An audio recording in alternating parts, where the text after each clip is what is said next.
It's your boy, Red Cell Gorilla. So, how do you tips? Gonna go over the ACR. I love this thing. I have for a very long time. Let's go over a little bit of the ACR's history. So the ACR, whenever it came out, I think I saw it on Future Weapons like 2007, 2008. And then while I was on deployment, I was looking through guns to get whenever I got back home, and I said, that's the one for me, right? I took a good look at her, saw all the specs, and saw that it was made by Magpul at the time, and I said, you beautiful, beautiful girl, I want you so bad, I'm going to buy you whenever I get home. So I did. And I actually didn't right after that deployment. It took me another few years to grab this thing. I didn't have any other guns. I didn't have any other rifles. That's not the thing. I actually took all that time and spent it doing a few other things, but I always wanted this rifle. So I think I got this in about 2012, 2013. It took me a while to save up for this thing. But I knew it was the one that I wanted. So I wasn't buying any other guns. I wasn't buying any other shotguns. I wasn't buying any other rifles. I didn't buy an AR. I didn't go do any of that. My heart belonged to the ACR. It really did. A couple of things that sucked about it, though, is whenever it did finally came out, it came out late. It came out overpriced. It was only supposed to be, I think, like $1,500. I got this one for a very cool $1,800 because I think the rest of them were going for about $22 to $23. You're talking about a Bushmaster gun, which I am not a fan of Bushmaster at all. You're talking about a Bushmaster gun at FN prices. Fuck you guys. That was really fucked up. Also, fuck you, Magpul. I love you guys, but like, come on. Y'all could have done this. It would have been fantastic, and nobody would have had any complaints. The thing actually fucking worked under you. And from Bushmaster's standpoint, like I said, I don't like Bushmaster ARs. I don't like Bushmaster as a company. I don't like Bushmaster ARs. You can't get your ARs to work, and ARs are a dime a dozen, right? So whenever Magpul gives this to Bushmaster just because they're in the Tar Heel area, hurt my heart, guys. It really hurt my heart. Let's go ahead and do like Granddaddy. Well, not Granddaddy, but like Papa Thumb. And we'll go tip to butt real quick. So whenever I got this, it did not come with the AAC triple prong flash hider. It came with a regular A2 bird cage. It's supposed to come with the flash hider. Fuck on, guys. What are we doing? Again, not a big fan, Bushmaster. I have since had this traded in, had this barrel lightened up, and had the barrel shortened down to, I think, 14.1 or 14.7. Either or, all I know is that the entirety of the length is now 16.1. This is a long, I think, 3-inch muzzle brake. It's like 3 inches or something. It's crazy. And this was done by a gunsmith, ATF. Don't fucking come get me. It is pinned and welded. Right here. You can see it's pin welded. So it is a full length of 16.1. I got the brake because at the time I was shooting competition, not very well, obviously. I'm not, I'm a no-name nobody that just likes to shoot guns and have fun, right? And I was thinking, well, I'm going to keep this rifle as flat as possible. And I was not planning on using it for combat use, even though it's the adaptive combat rifle. I wasn't planning on using it for anything super cool. It's ranged. This, though, is the only gun that I have and the only gun that I train with, right? The only rifle that I have, not gun. Sorry about that, clock over there. So let's continue to go ahead and come back. It does have the two modes for suppressed and unsuppressed, right? And right now it's on suppressed mode, which means I'm going to get one shot out of it, because I don't have a suppressor with all that back blast, and now it's on unsuppressed, which is what it stays on all the time. I don't own a suppressor. Sue me, right? I'd love to. I really would. I love suppressors. I think they're fan-fucking-tastic. I used them in the Army, and they are really, really cool and really, really good, and I think everybody should have a fucking suppressor, but I also think everybody should have a fucking Mag 58, right? It's the times we live in. But yeah, and then coming back, you'll see, before we talk about the light, we'll talk about the rail. The handguard on here is not M-LOK, unfortunately. It looks like M-LOK, it feels kind of like M-LOK, is not M-LOK. This is Magpul's MOE, so it doesn't work very well or play very nice with all the stuff that I want to put on there.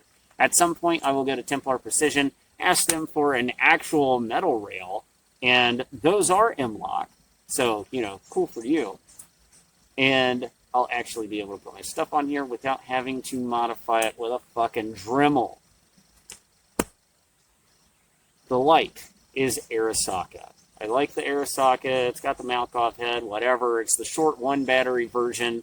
And I don't care, man. I don't use the light that often. So having the one battery version and me beaming something for a couple of seconds, right? I do the target shooting at night every now and again. So yes, of course I use the light whenever I'm doing that. I, again, use it on the farm a lot. And that's it. The mount for this light is one of the Haley Strategic straight mounts. I think Arasaka also builds this.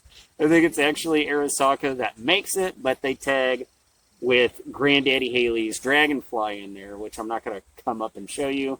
I'm already gay enough. So let's just do that, right? Now back here, this is an M-LOK grip. This is a 3D printed M-LOK grip. Why do you guys think I keep on telling you to go get 3D printers and make your own shit? This cost me a whopping 25 cents out of the spool that I had. And I think maybe $1 for the screws. Right? But the design was free, and I didn't have to do anything with it. And I did have to open up the MOE so the M-LOK would fit, right? Charging handle, regular charging handle. I do have a charging handle from IWC, Impact Weapons Components. It's a fantastic charging handle. Guys from IWC, it was a fantastic charging handle. Okay? The only issue that I had is now that I'm rolling around on the ground a lot and doing stupid things that I used to do in the Army for fun, because I can LARP around in the woods on my own farm if I fucking want to, is that straight metal, I think it was aluminum, it could have possibly been steel.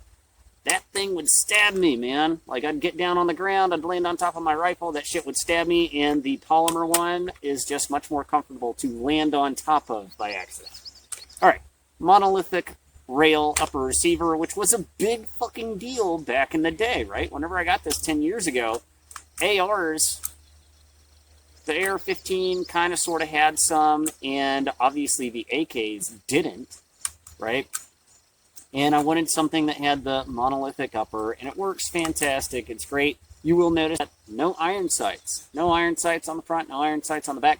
That is because I gave my iron sights away, and I am buying another set of iron sights. I want a fixed front sight post on the front. I like having a fixed front sight post. It's a little bit higher than like any lasers and that kind of thing. Yeah, I get it. No lasers on this either. This was not built to be a general purpose rifle. It is now being built to be a general purpose rifle, right? So now I am trying to get into the laser and night vision game and the really cool stuff, right?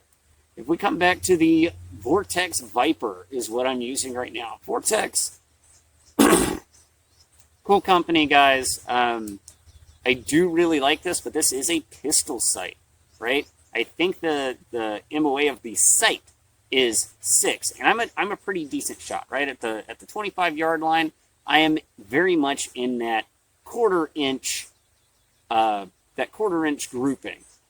Because of the size of the dot at 50 yards, I cannot see this very well, and I'm getting inch grouping, right? From 50 yards with this, and with my primary arms, if you guys have seen the channel, with my primary arms 1 to 6 at 100 yards.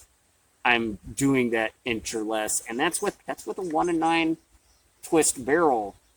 Yeah, I'm using like expensive ammo whenever I zero, because I do plan on using that expensive ammo. I've got I don't know, a few thousand rounds for that shit.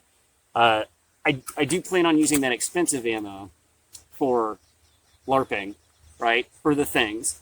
And I use 62 and 55 to train with, and just kind of keep the fact that I'm not going to be super duper accurate with that stuff, right? It is not super duper accurate with this short barrel, with a 1-9 twist. Like, I say short. It's not short. JTF, go away. It's fucking, 16 and 1. It's shorter than 20 inches, right? It's shorter than 20 inches, and I'm just not getting the fucking grouping that I want out of this. I also don't have the rear backup iron sights. If you're going to do a front sight post, then go ahead and have a backup iron sight that flip up, right? The flip up is boss. Cool. This did not, at that, I wanted that $3,500 model, like I said before, that comes with the 2 lowers. This did not come with the 2 lowers. It only came with the 5.56 version. Yeah, go get fucking bent. Thank you very much for the fucked up version of the Magpul Masada and giving me the Bushmaster ACR. But like I said, I didn't give a shit. I wanted this gun. This is my lady, right? Do have the folding buttstock, and it will shoot, and it shoots just fine with the buttstock folded. No big fucking deal. Don't like the giant pad in the back, but there's not really another option for this. I love it. That's all I really got on the ACR for right now. My plans are to put a fixed iron sight up front, probably get a Soma Gear laser because they fucking work and hold 0 apparently, so I'll just get one of those potted for $300. I'll probably get a Hydra or one of the gay Hydra mounts so I can have that laser on that and get an EOTech. EOTechs are just the best fucking sight. Whenever I was in, I used the 512 EOTech. I fucking love the EOTech. They're fucking fantastic. They're fucking great. And then probably put the 4 or 5 times zoom on the back. I think beyond 4 times zoom, probably not super great for me. If I can get a 6 flip up, awesome. But probably just going to go with EOTech's brand of the 4 times zoom. I like 4. I like even numbers, I think, is more the reason why I like that. I don't like the 3, even though they can get a much shorter 3 on there. Sounds cool, breathes well. I want to zero my ship for 100 yards. I know that the EOTech has a 1 MOA dot, and that is just fan-fucking-tastic and phenomenal. I think the weight of a 1-6 is probably just a little too much. You might as well just go with the EOTech. If you break the glass on an EOTech, guess what? You still see the sight because it's a hologram, right? It's holography. So unless you totally destroy the fucking sight, you're good to go, right? Not a big deal on that. I do have a big heart on for the EOTechs, having used them. The 512 is just massive, and I would like to get an EXPS3-4. That's all I got on this rifle. The big deal for you guerrillas out there is you want a gun that does what it's supposed to when you squeeze the trigger. It should go bang and not click. Right? That's it. That's the big deal. I like this, Vortex Viper sight. Vortex, good on you guys. But like I said, this is a 6 MOA sight. So even if I'm shooting the best I can on my best day, still probably going to have a 6-inch pattern from 100 yards. And I like zeroing at 100 yards for reasons. Not the best for this, but right now it is zeroed at 50 from 50. And I'm getting like an okay 1-inch, 1.5-inch pattern. I just don't like that, right? And that's me trying my hardest. I want to be able to shoot things easily. The primary arms is probably mo better if you're doing a 1-6, but I want that red dot speed, or rather the hologram speed. That's been Red Cell Gorilla for today. End transmission. You damn dirty apes.